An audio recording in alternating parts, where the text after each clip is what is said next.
turn into wine. Our God is greater, our God is stronger. God, you are higher than any other.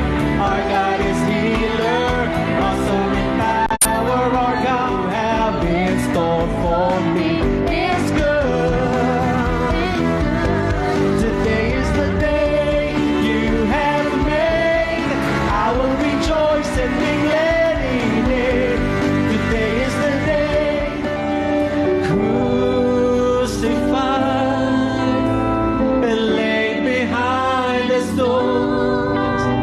You lived to die, rejected and alone, like a rose. We'll be in the Gospel of Mark in chapter 8, and we'll begin reading with verse 34. Then he called the crowd to him, along with his disciples, and said, "Whoever wants to be my disciple must deny themselves and take up their cross and follow me. For whoever wants to save their life will lose it. But whoever loses their life for me and the gospel will save it. What good is it for someone to gain the whole world yet forfeit their soul?" Mark chapter 8. And Jesus looks around at his disciples and he says, "Who do people say that I am?" And his disciples say, "Well, some say John the Baptist. Some say Elijah. Some say one of the prophets." So after getting that answer, Jesus turns back to them and says, "Okay, that's who the people say I am. But who do you say that I am?" And Peter, but in this minute, inspired by the Holy Spirit, said, "You are the Messiah." And then Jesus says, "Flesh and blood has not revealed this to you, but my Father who is in heaven." And he told them not to tell anyone. And this is first climax of the book of Mark.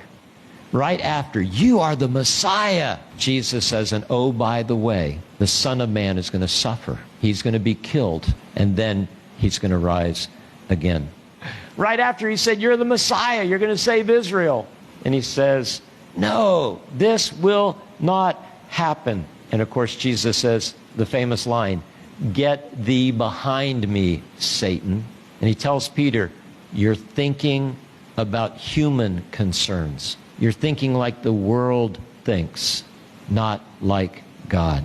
And then Jesus gathers the crowd and his disciples, and he explains to them the way of the cross.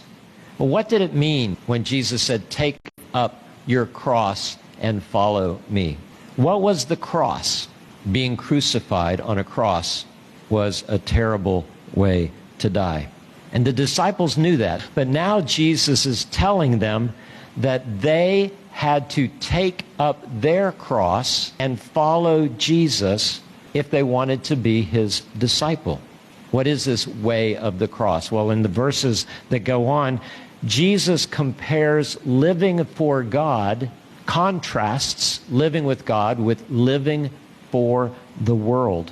He told his disciples if they lived for the world, they would never be able to earn enough money, to get enough fame, to have enough honor to earn their salvation.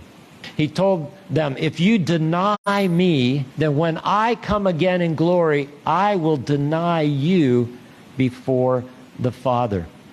Road to Calvary, that the way of the cross truly is the Via Dolorosa, the way of suffering. So what does it mean to you and to me today? Well, here's some thoughts. The first thought is this.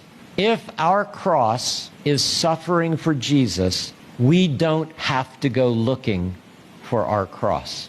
Jesus says, the world will hate you. Jesus says, you will be persecuted if you are my disciples. The second point is this. Just because we experience persecution and suffering, it doesn't mean that we have sinned. The world will hate you. It's not because you did something wrong. It's because you did something right. You put your faith in Jesus, and you chose to live for him. Third point is this. Remember, as we said earlier, when Jesus is talking about taking up your cross, he's not talking about physical death. Jesus is talking about a spiritual death. And finally, wait for the resurrection.